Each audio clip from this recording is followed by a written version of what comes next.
नमस्कार, जय हिंद, वंदे मातरम। आप सभी विद्यार्थियों का स्वागत है आपके अपने यूट्यूब प्लेटफॉर्म उदय एजुकेशन में। विद्यार्थियों, इस वीडियो में बात करेंगे अर्धवार्षिक परीक्षा 2025-26 की दृष्टि से इम्पोर्टेंट कक्षा 9वीं के सूचना प्रौद्योगिकी यानी कंप्यूटर विषय के पेपर के बारे में, जो कि आपके कल पेपर होने वाला है। उसकी दृष्टि से वेरी वेरी मोस्ट इम्पोर्टेंट ये पेपर रहने वाला है।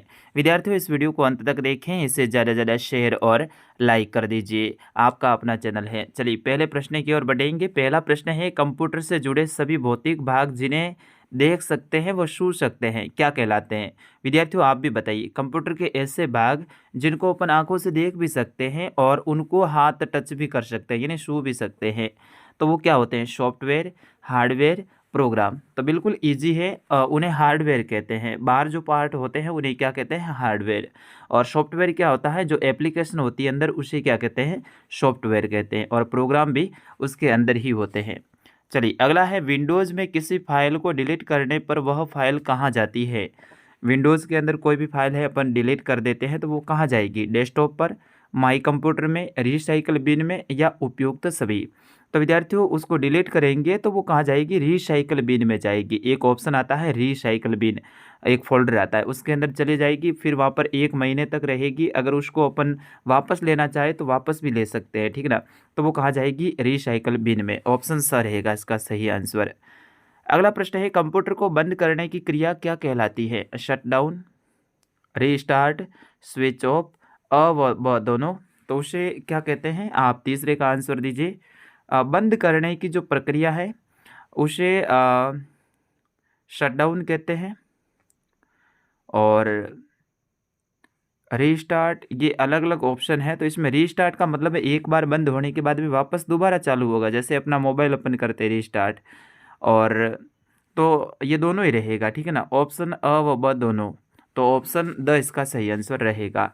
अगला है, पेज की आकृति हो सकती है, यानी कोई भी पेज है अपने कंप्यूटर में बनाते हैं तो उसकी आकृति कैसी हो सकती है? पोर्ट्रेट भी हो सकती है, लैंडस्केप भी हो सकती है। पोर्ट्रेट का मतलब अभी मैंने ये बनाया, और लैंडस्केप का मतलब आड़ा जो फोटो होता है वो। तो दोनों ही हो सकती हैं। तो ऑप्शन स रहेगा इसका सही आंसर, पोर्ट्रेट और लैंडस्केप।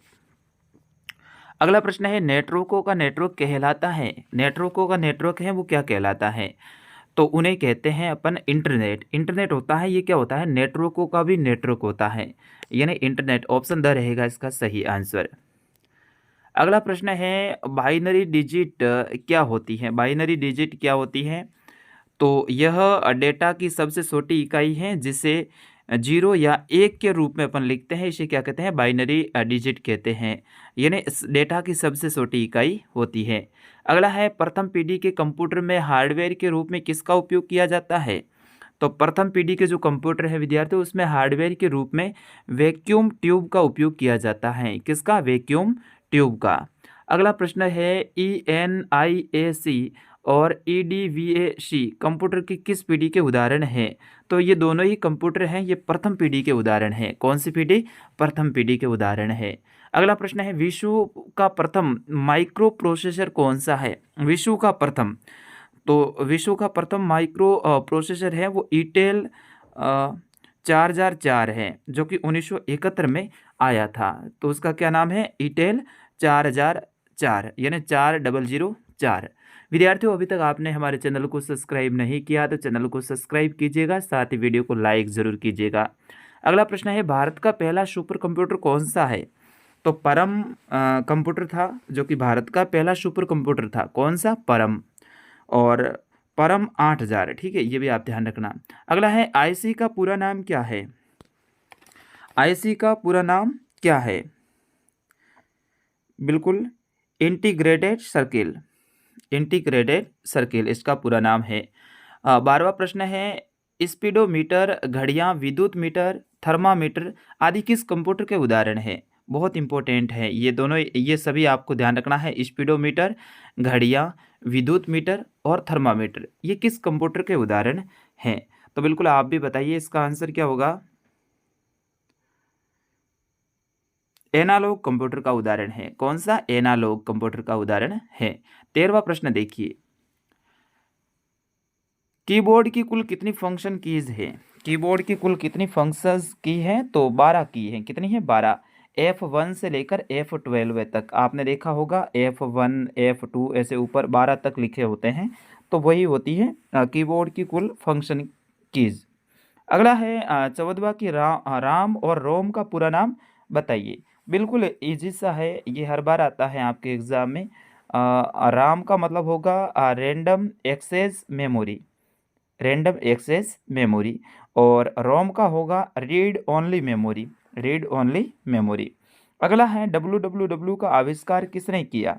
बिल्कुल आपको बताना है डब्ल्यू का आविष्कार किसने किया। तो टीम बर्नसली ने किया। किसने किया? टीम बर्नसली। कब किया? 1989 में। ये भी आप ध्यान रखना।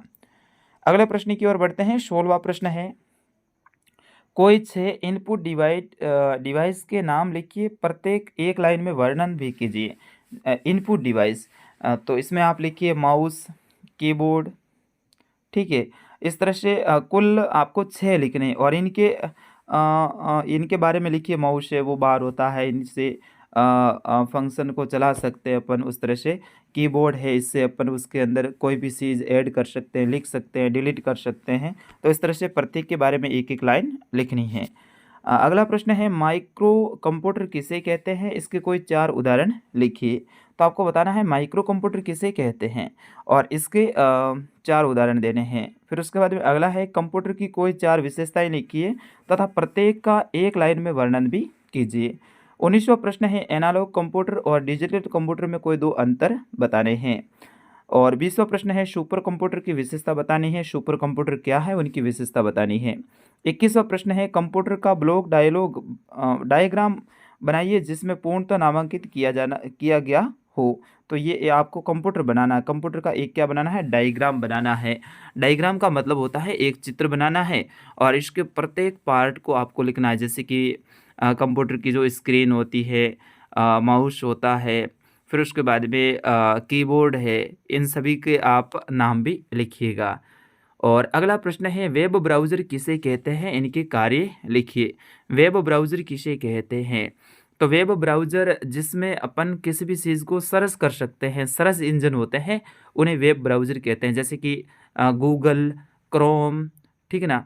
और गूगल ब्राउज़र, इस तरह से कई सारे जो ब्राउज़र है, ओपेरा मिनी, इस तरह से जो ब्राउज़र होते हैं उन्हें कहते हैं। इनके कार्य क्या होते हैं? ये विभिन्न साइटों तक हमें पहुँचने में मदद करते हैं। इनके पास में विभिन्न प्रकार के डेटा होते हैं। तो इस तरह से ये आपके वेब ब्राउज़र हो जाएँगे। विद्यार्थियों देखिए, ये सारे के सारे प्रश्न आपके एग्ज़ाम में पूछे जाने वाले प्रश्न हैं। अवसाद के प्रश्न बहुत इम्पोर्टेंट हैं, और इसके साथ में ये जो लघुतरात्मक प्रश्न हैं, इनका भी आप स्क्रीनशॉट चाहे तो ले सकते हैं। फिर आप याद कीजिएगा इसे। तो फिलहाल इस वीडियो में इतना ही। नमस्कार।